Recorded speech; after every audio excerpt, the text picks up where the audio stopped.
वेदों में एक स्थान बताया गया है जिसका नाम है नैमिषारण्य क्षेत्र। अच्छा, जहां से कथा प्रारंभ हुई, कोई भी कथा हो, आप अपने घर में कथा कराते होंगे सत्यनारायण की, वो भी कहां से प्रारंभ हुई है? नैमिषारण्य क्षेत्र से। अभी नैमिषारण्य क्या है? तो बहुत सुंदर वर्णन आया।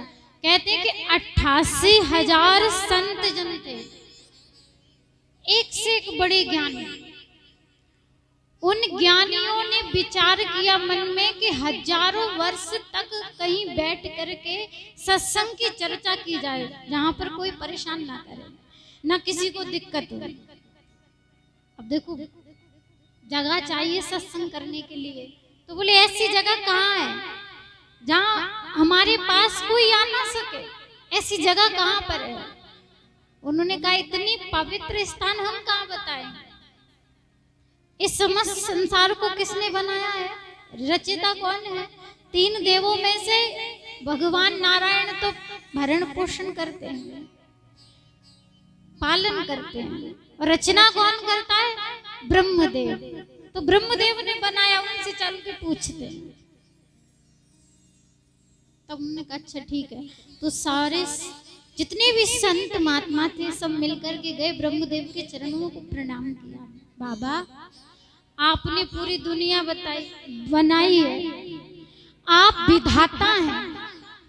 आपको पता होगा कि संसार में ऐसी पवित्र स्थान कौन सा है जहां हम बैठ करके हजारों वर्ष तक कीर्तन कर सके, सत्संग कर सके। 1-2 दिन का है नहीं, 7 दिन का है नहीं, ये तो हजारों वर्षों का चलने वाला है। ऐसा कोई स्थान बताइए। तब उन्होंने कहा कि स्थान मैं तो नहीं बता सकता, लेकिन हाँ, उन्होंने एक चक्र छोड़ा, उसमें नीचे एक नैमी लगी थी, एक कील लगी थी, और जैसे उन्होंने वो चक्र को छोड़ दिया, वो चक्र, बोले जहां ये चक्र जाकर के रुक जाएगा, समझ लेना उससे उचित स्थान कहीं नहीं। चक्र छोड़ा ब्रह्मदेव ने, चक्र जैसे ही गया, चलते चलते चक्र घूमते घूमते पृथ्वी पर घूम रहा है, और चलते चलते एक वन में जाके, अरण्य कहते हैं वन को, उस वन में जाकर के वो चक्र स्थापित हो गया। उसकी जो नैमी थी, जो कील लगी थी, वो वहीं जाकर के धस गई जमीन में। उन्होंने कहा यही अरण्य ठीक है, इसलिए उसका नाम, जहाँ नैमी रुकी उसका नाम नैमिषारण्य पड़ गया। नैमिषारण्य क्षेत्र में उन्होंने कहा कि ये बड़ी पवित्र भूमि है, विशाल काय वृक्ष बना है जिसके नीचे बैठ करके। अच्छा, वहां क्या था कि जो संत थे वो एक से एक ज्ञानी थे, और जब सत्संग होता था एक दूसरे से, तो किसी को कोई व्यास बना के बिठा देता, किसी को कोई बना के बिठाता, फिर बड़े प्रेम से सुनते, ना द्वेष की भावना हृदय में। सत्संग होने लगा। एक बार उन्हीं के बीच में परम पूज्य श्री सूत जी महाराज का आगमन हुआ। अच्छा, जो संत थे उनकी आयु कितनी थी? किसी की 20,000 वर्ष, किसी की 1,00,000 वर्ष, इतनी बड़ी बड़ी आयु थी उनकी। कि नैमी से सुतमासी ना विवाद महामति। नैमिषारण्य क्षेत्र में 88,000 के मध्य में श्री सूत जी का आगमन हुआ। सबने उठ करके प्रणाम किया। आइए, आपका सुस्वागतम। कहते हैं कि यदि बालक बड़ों के चरणों को स्पर्श करे तो अच्छा लगता है, लेकिन कोई वृद्ध छोटे बालक के चरणों को स्पर्श करे तो ये तो उचित नहीं है, ना हमारी ये संस्कृति में है, बहुत अजीब लगता है। उन्होंने कहा, कहाँ मैं छोटा बालक, कहाँ आप इतने वृद्ध, इसलिए आप मेरे चरणों को स्पर्श मत कीजिए। तब उन्होंने कहा, जानते हैं आप सबसे बड़े ज्ञाता हैं, आपके बराबर कोई ज्ञाता नहीं, आप सबसे बड़े ज्ञाता हैं,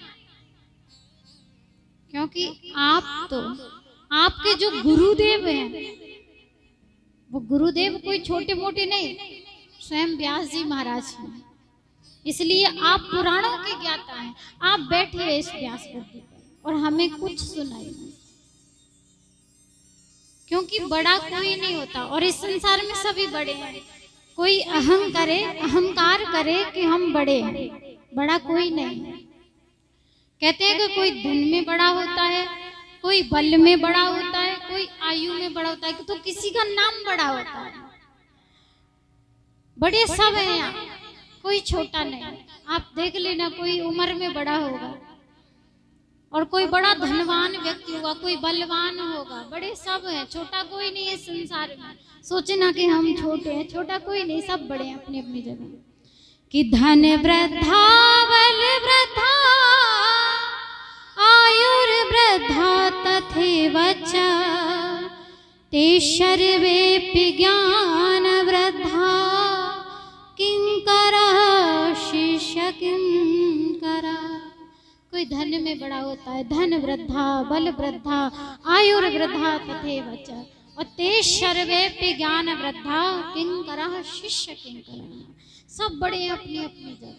व्यास जी को बिठाया सूत जी महाराज को, समस्त सौनकादिक ऋषि बैठे रहे, बोले सुनाइए कोई कथा।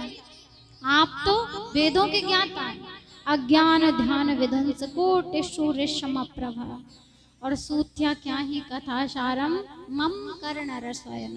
कोई ऐसी कथा कही है जैसे कानों के द्वारा रस पान करें। अच्छा, हम और आप भोजन करते हैं, आज तो सोमवार है, कई बहनों का व्रत होगा, कई माताओं का व्रत होगा। अच्छा, आज जब जयकारा बोले आए ना, तो देख लेना जिसकी आवाज कम आए, सोच लेना यही व्रत है, क्योंकि व्रत में आवाज बहुत कम निकलती है, स्लो, तो सोच लेना यही व्रत है। तब उन्होंने कहा, जैसे ही सूजी महाराज बैठे और सबने उनकी विनती की कि कुछ सुनाई, तो कहते हैं कि यदि कोई खाए ना तो भोजन पेट में भी समाप्त हो जाता है, फिर भूख लगती है कि नहीं। उसी प्रकार ये भोजन नहीं, ये तो कथामृत है, जिसको जितना पान करो कभी पेट ना भरे, ऐसा कोई रस पान कराइए कानों के द्वारा, मम कर्ण रसायन, ऐसा कोई रस। तब उन्होंने कहा ठीक है, हम तुम्हें ऐसी कथा सुनाएंगे जो देवताओं को भी नहीं मिली। ये जीवन कैसा है हमारा और आपका, कि काल ब्याल मुख ग्रास त्रास निर्नाश है तवे। ये हमारा आपका जीवन क्या है। बोले हम और आप, पता है काल के गाल में समाये हुए, समय निकलता जा रहा है, उम्र ढलती जा रही है। अच्छा, जब तक जीवन चलता है ना, तब तक हमें समझ नहीं आता। कब समझ आता है? बुढ़ापे में जाकर के। बोले आप भजन करना, जीवन यूं ही निकल रहा है कि जीवन खत्म हुआ तो जीने का ढंग आया। जब जीवन खत्म होने पर चलता है ना, तब समझ आता है कि हमें अब जीना है। जब पूरा जीवन समाप्त हो जाता है व्यक्ति का, तब उसे समझ आता है कि अब जीना है हमें, तब उसे समझ आता है। तो ये हमारा जीवन है जो काल के गाल में समाया हुआ है और निकलता चला जा रहा है। वो कथा सुनाऊंगा जो देवताओं को भी दुर्लभ है। बोले देवताओं को? बोले हाँ। एक बार जब राजा परीक्षित जी को श्राप लगा था, तो उनको कथा सुनाने परीक्षित जी महाराज को स्वयं सुखदेव जी पधारे, और जैसे ही उन्होंने कथा की कि देवता अमृत कलश लेकर के आए। बोले ये जो अमृत है ये इन्हें पिला दीजिए, जो भागवत कथा अमृत है ये हमें पान करें।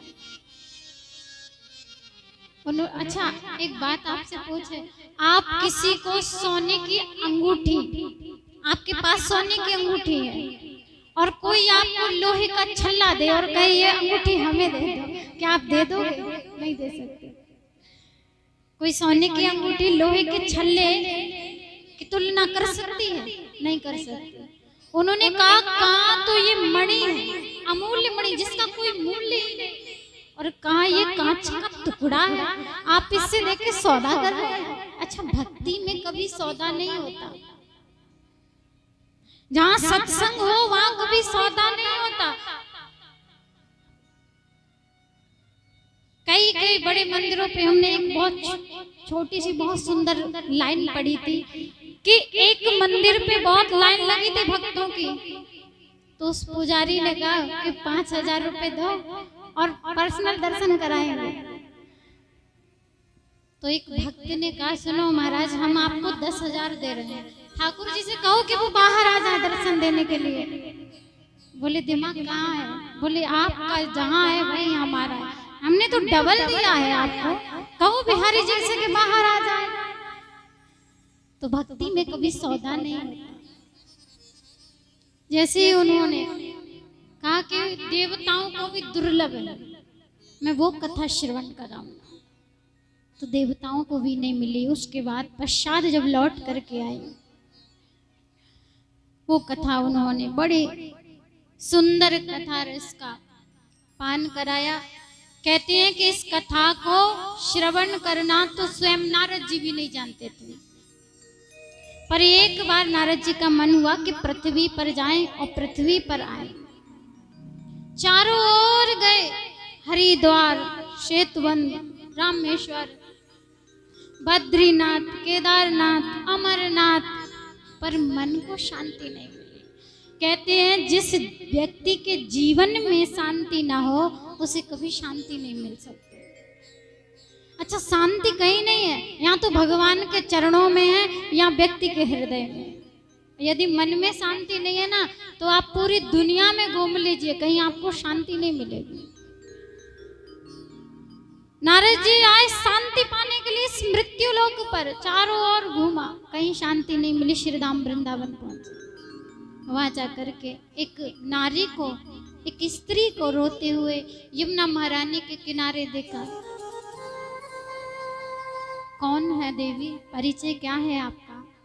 बोले मेरा नाम भक्ति है, ये दोनों मेरे बालक हैं जो वृद्ध हो गए हैं, श्वास भी नहीं ले पा रहे। अब माँ युवा हो, संतान वृद्ध हो, इससे बड़ा दुख और क्या हो सकता है?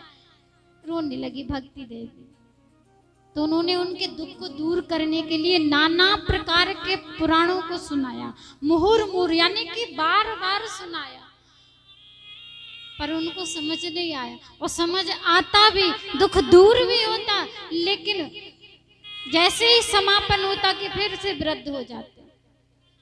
ये कलयुग है, कलयुग में ज्ञान और वैराग्य तो वृद्ध ही है।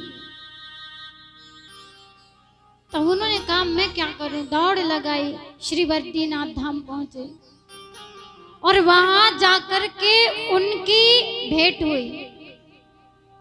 जो ब्रह्मदेव के पुत्र थे, चारों भाई, सनक, सनंदन, सनातन, सनत कुमार, चारों भाइयों ने जैसे ही देखा, पूछा ए ब्राह्मण देवता, भैया तुम्हारा मुख इतने चिंता में क्यों है? अच्छा, जो व्यक्ति जीवन में हंसता रहता हो और वो एकदम से उदास हो जाए तो लगता है कि कोई बात हुई है। तो जाकर के पूछा भैया क्या बात है, क्यों उदास हो इतने? तुम तो हमेशा हंसते रहते हो, आज बड़े उदास हो, क्या बात है? तो उन्होंने कहा कि मैंने एक स्त्री को समस्त वृतांत बता दिया। भक्ति देवी को रोते हुए देखा तो उन्होंने कहा कि श्रीमद् भागवत जी का वाचन कर